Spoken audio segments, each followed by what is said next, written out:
Jadi pada saat itu saya awalnya dengan Habib Bahar itu berseberangan, dan saya juga tinggal di lingkungan Habib Rizik juga, nggak jauh dari Habib Rizik gitu, dan saya sempat berseberangan juga dengan Habib Rizik, tidak sepemahaman. Waktu itu dia tanya, ente udah tobat? Nah, sedangkan anak pribadi kan kayak yang gimana ya, maksudnya tobat apa gitu kan. Tapi beliau kayak orang apa ya, kalau dibilang guyon lah maksudnya. Tapi tetap dia menunjukkan bahwa sikap dia itu tidak memperolok kelompok lain, pemahaman orang yang berbeda paham. Entah kenapa, jadi penyampaian, mungkin perkataan tersebut udah sering beberapa orang yang menyampaikan. Bahkan di lapas Anda bertemu dengan beberapa napiter yang dari Al-Qaeda ya. Karena kan kita Al-Qaeda dengan ISIS itu beda paham. Jadi perkataan itu sudah disampaikan oleh mereka orang, tapi nggak masuk gitu loh. Tapi nggak tahu kenapa ketika ketemu beliau itu masuk. Apa kata beliau? Islam itu tidak perlu hal yang neko-neko. Kalau antum mau bela agama, tapi tidak perlu pakai kekerasan.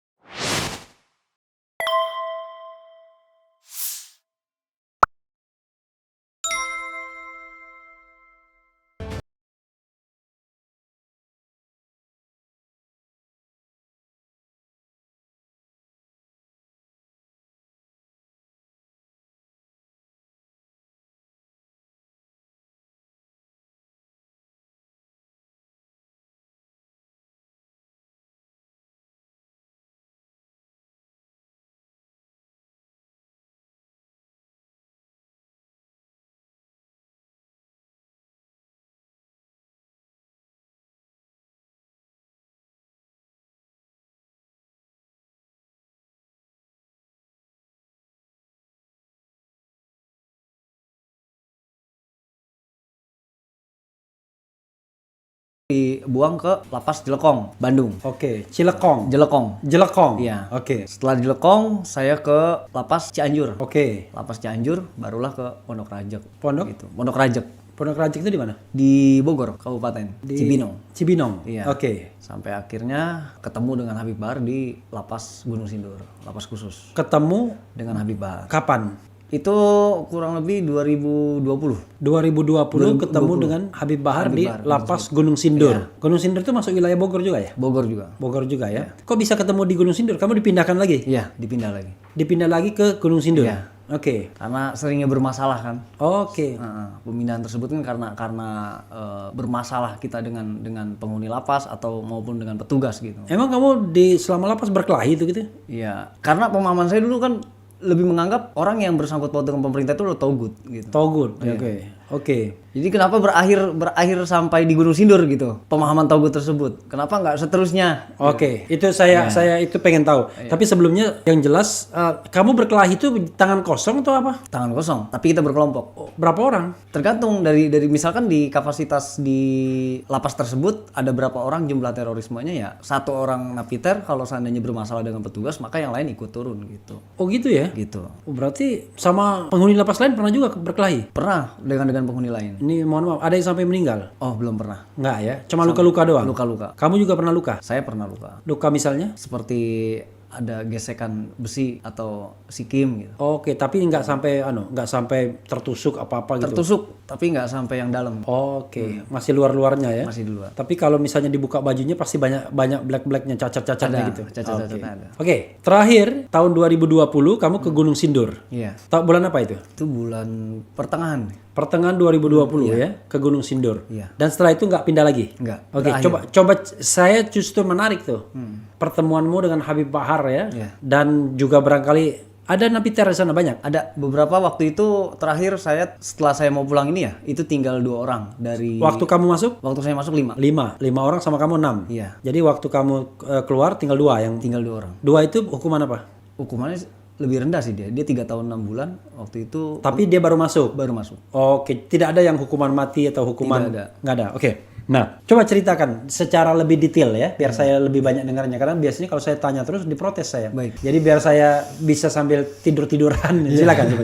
Jadi kalau tentang perubahan pemahaman ya, dalam arti bukan perubahan pemahaman, kesadaran itu terkadang kan hidayah, orang mengatakan bahwasannya hidayah, kok orang lain bisa mendapatkan hidayah tapi saya enggak gitu kan.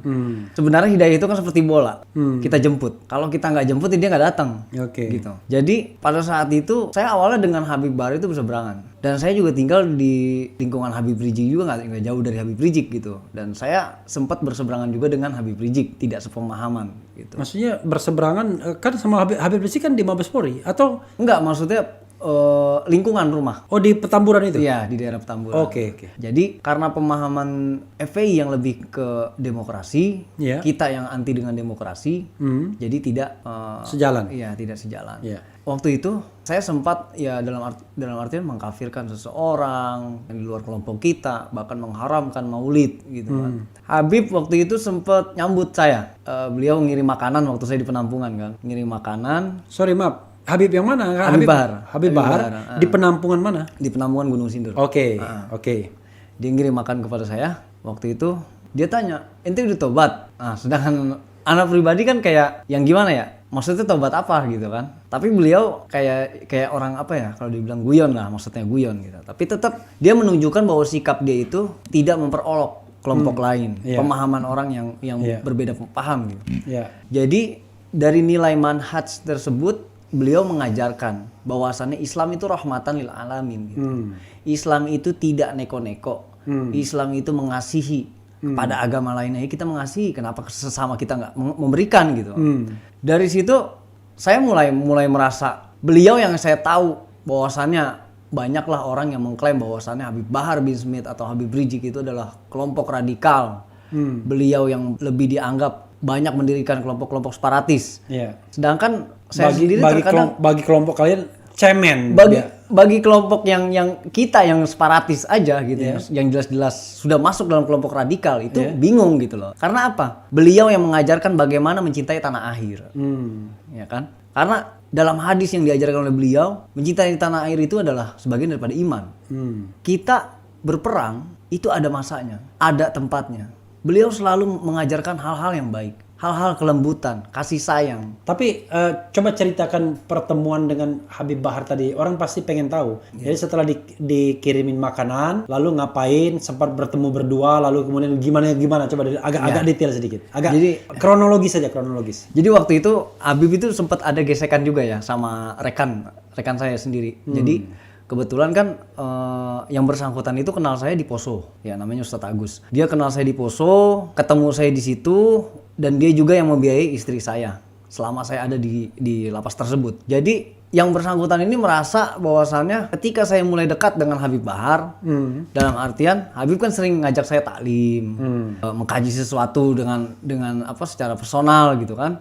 Yang bersangkutan nggak terima gitu loh. Maksudnya ente jangan ganggu akidahnya Rijal gitu. Ikutin aja akidah ente sendiri. Orang yang bersangkutan di Gunung Sindur juga? Di Gunung Sindur. Okay. Nah ceritanya ketika Habib mengatakan dengan dia nggak pakai kekerasan, dia relax gitu, santai. Dia bilang orang itu kan mau belajar di mana aja, nggak ada paksaan. Ana nggak pernah maksa. Dia sendiri yang datang ke masjid. Memang betul, Ana datang sendiri ke masjid, ketemu beliau kan gitu. Kan kalau kita lepas keong itu kan ketemu di masjid ikut taklim gitu kan. Ceritanya lepas keong apa tadi? Buka pintu. Oh, gitu. Iya, waktunya buka pintu itu kan. Yeah. Yang bersangkutan tetap bilang, saya yang membiayai keluarganya, kehidupannya dan sebagainya. Selama dia di dalam sini, saya walaupun di dalam saya masih bisa membiayai. Tapi apa kata Habib? Dia bilang, ente berapa ngebiayain Rijal selama ini? Kalau ente nggak ikhlas, ente nggak terima. Ana ganti sekarang. Ana suruh orang Ana di luar. Kata Habib begitu. Sampai pembelaannya terjadilah intimidasi pada keluarga saya sendiri. Waktu itu saya datang ke Habib, saya minta tolong, saya bilang, Bib, keluarga saya diintimidasi. Keluarga di mana? Waktu itu kan waktu diintimidasi tersebut ada di Jogja. Istri dan anak. Anak berapa? Anak 3. Oke. Iya. Yang paling besar? Yang paling besar 12 tahun. Yang paling kecil? Yang paling kecil 7 tahun. Tengahnya? Ya, itu kembar. Oh, kembar. Yang paling besar kembar. Oke, iya. Kebetulan istri 20-an tahun juga. Istri sama 27. Iya. Oke. Kebetulan Habib bilang, "Di mana alamatnya ente kirim?" Ini awal kedekatan saya dengan beliau. Ente kirim. Ana yang bakal ngebelain. Ana yang bakal ngamanin. Udah kebetulan Ana juga nggak tahu, mungkin ketika Habib besuk atau apa Ana nggak ngerti gitu nyuruh orangnya. Waktu itu istri ngabarin, kan di sana ada wartel ya. Dia ngabarin, dia bilang sekarang udah dalam kondisi aman, sudah diamankan gitu. Barulah di situ Ana pikir beliau ini nggak kenal sama saya gitu, dan saya juga nggak kenal sama beliau. Tapi beliau bisa membela seseorang yang mau benar-benar berubah. Mau meluruskan seseorang tuh nggak pilih-pilih. Disitulah mulai ikut dengan beliau, khidmat dan sebagainya. Memang ana nggak banyak belajar dengan beliau, tapi dari kedekatan ana dengan beliau itu banyak nilai-nilai yang ana ambil. Seperti bagaimana sikap beliau membimbing keluarga, membimbing murid-muridnya. Terkadang sampai saya sendiri suka terbesit dalam benak. Seperti apa? Dari sikap beliau itu banyak mengajarkan saya. Tidak harus beliau menyampaikan gitu. Habib Bahar itu paling nggak suka orang ngerokok walaupun di pinggir masjid. Paling nggak suka. Tapi dia ngerokok. Dia ngerokok tapi nggak di dalam masjid gitu loh. Oh, maksudnya. oke, ya. Yang kan ada nih yang di selasar tuh, di selasar Iya, masjid. iya, iya. Nah, orang duduk di situ dimarahin sama dia. Jadi orang terkadang bukan nggak pakai dia ngomong aja, dia melotot aja, orang udah takut gitu. Oke. Padahal dia nggak main tangan gitu kan Iya, kasarnya. iya. Ketika itu saya mikir, kalau ada Habib gue takut nih. Rokok diumpetin, buru-buru dimatiin. Kadang-kadang kalau udah ketahuan kita kabur. Tapi kita nggak takut sama Allah. Terkadang saya terbesit di benak saya bahwasannya sampai sekarang dan detik ini saya nggak tahu bagaimana rasa takut saya sama Allah. Sedangkan sama Habib saya takut gitu. Dari situlah saya mulai belajar. Allah nggak pakai nunggu ngelihat kita. Dia udah ngelihat. Iya. Nggak perlu Ya, mewujudkan gitu. Iya. Dari situ saya mulai introspeksi. Karena sikap beliau. Dia yang sering negur orang dan sebagainya. Di situ kita bisa mengambil nilai-nilai tersebut. Gitu. Ada poin-poin tertentu. Jadi kedekatan saya dengan beliau itu bukan semata-mata hanya untuk dalam perlindungan, bukan semata-mata hanya untuk dalam pansos dan sebagainya. Bukan. Kita diajarkan khidmat dengan beliau itu bukan untuk satu hal yang menguntungkan diri kita dalam segi mungkin material dan sebagainya. Gitu. Tapi kita khidmat diajarkan bagaimana khidmat dengan seorang guru menunjukkan bahwasannya kasih kita kepada Allah. Dari situ saya banyak belajar bahwasannya beliau banyak mengajarkan bahwasan seperti maulid, bacaan-bacaan yang lainnya gitu. Saya tadinya nggak bisa maulid sampai akhirnya saya maulid. Teman tadi gimana? Berubah juga? Ada yang dua, yang sekarang belum pulang ini 2 orang berubah.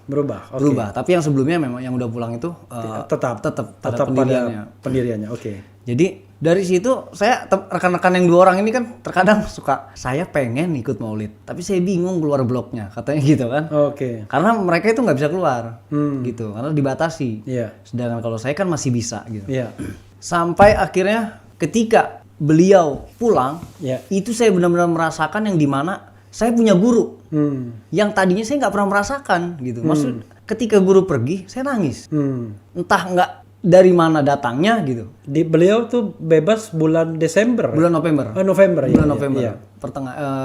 Akhir-akhir. Jadi ketika beliau pulang, beliau cuma berwasiat, jangan tinggalkan apa yang pernah ana ajarkan. Jangan lupakan apa yang pernah ana kasih. Dalam nilai kecil pun jangan pernah dilupakan. Apapun itu. Perkataan ana dan sebagainya.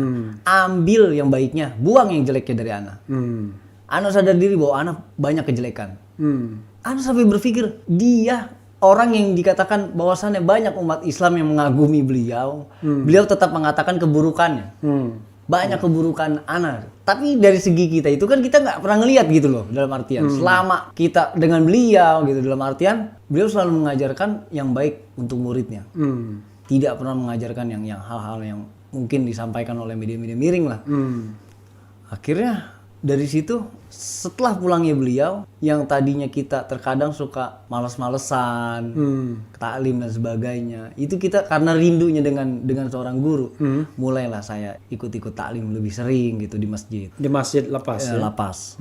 Sampai akhirnya pemahaman yang tadinya saya lebih membenci dalam pemerintahan dan sebagainya. Mungkin di podcast sebelumnya di sini juga Abi pernah menyampaikan kan tentang Napiter yang ikut dengan beliau gitu. Pembahasannya bagaimana kok bisa sadar gitu. Jadi waktu ana sempat berseberangan dengan beliau, ana bilang yang jelas orang-orang pemerintahan itu jelas-jelas togut karena mereka itu tidak tunduk pada hukum Allah. Mereka tunduk pada hukum Pancasila, mereka tunduk pada hukum demokrasi. Sedangkan demokrasi itu jelas-jelas itu bukan suara Tuhan. Nah, di situ pembahasan beliau tanya, loh dari mana? Gini, Bib, anak kasih istilahnya kasih gambaran nih.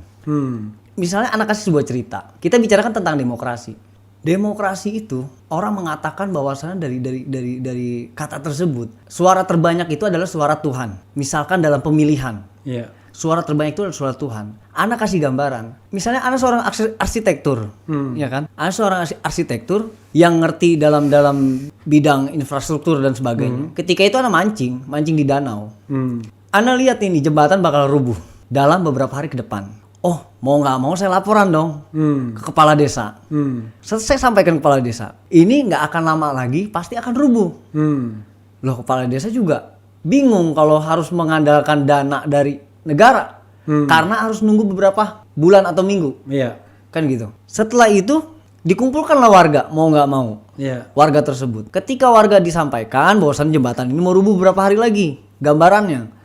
Kira-kira setuju nggak nih kalau patungan? Loh, karena warga itu sudah merasa dibayar pajak, dia nggak mau dong. Kan ada dana negara. Mayoritas masyarakat mengatakan seperti itu. Iya. Tapi sebagian ada yang pro untuk berpatungan. Iya. Oke, kepala desa nggak mau ngambil pusing, kita ambil voting. Padahal jawabannya nggak perlu lagi di voting. Iya, Udah iya. tahu sebelumnya gitu kan. Oke. Tapi diambillah dari tindakan Iya. demokrasi tersebut. Iya. Setelah di voting ternyata lebih banyak yang menolak. Hmm. Setelah beberapa hari kemudian rubuhlah jembatan tersebut, Iya. memakan korban sekian banyak dan anak-anak. Itulah suara terbanyak, bukan suara Tuhan. Itu yang anak katakan bahwasannya Allah tidak mungkin mencelakakan umatnya, tidak mencelakakan hambanya. Jadi mereka ini jelas kalau anak katakan mereka ini orang togut. Karena apa? Anak yakin 100% mereka tidak memakan gaji-gaji PNS, tidak memakan uang halal. Anak bilang. Dari mana nilainya? Nilainya dari dia punya gaji murni, dia punya mobil dinas atau kendaraan dinas dan sebagainya. 100% dia nggak pakai buat dinas. Dia pakai belanja, dia pakai kendaraan dinas tersebut untuk antar anaknya sekolah. Itu udah termasuk keluar daripada konteks keadilan. Iya. Anak katakan seperti itu. Wajar mereka dikatakan togut. Barulah beliau membahas. Togut ini seperti ini. Mereka yang menyembah berhala. Mereka yang tidak taat kepada Allah. Togut itu diarahkan kepada orang-orang Yahudi. Orang-orang yang menyembah Lata dan Uzza dan sebagainya.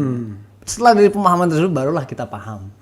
Kita masuk. Yang tadinya kita bersikeras merasa menang. Iya. Ternyata tetap ada kesalahannya gitu kan. Iya. Jadi segala sesuatu pemahaman tidak perlu ditelan mentah-mentah.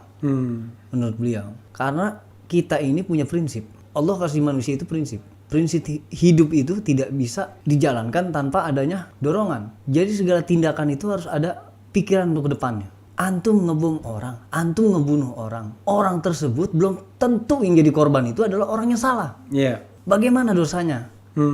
Antum nanggung dosa-dosa mereka. Antum sadar berapa orang yang udah antum doktrin selama ini? Berapa banyak yang udah antum doktrin? Dosa jariah yang berjalan buat antum, bukan amal jariah. Entah kenapa, jadi penyampaian, mungkin perkataan tersebut udah sering beberapa orang yang menyampaikan. Iya. Bahkan di lapas, Ana bertemu dengan beberapa napiter yang dari Al-Qaeda ya. Iya. Karena kan kita Al-Qaeda dengan ISIS itu beda paham. Iya. Jadi perkataan itu sudah disampaikan oleh mereka orang, tapi nggak masuk gitu loh. Iya. Tapi nggak tahu kenapa ketika ketemu beliau itu masuk. Apa kata beliau? Islam itu tidak perlu hal yang neko-neko. Kalau antum mau bela agama, tapi tidak perlu pakai kekerasan. Habib Rizik kalau dia bener radikal, kata Habibah, istana udah bisa dirubuhin 212, tapi nggak mau.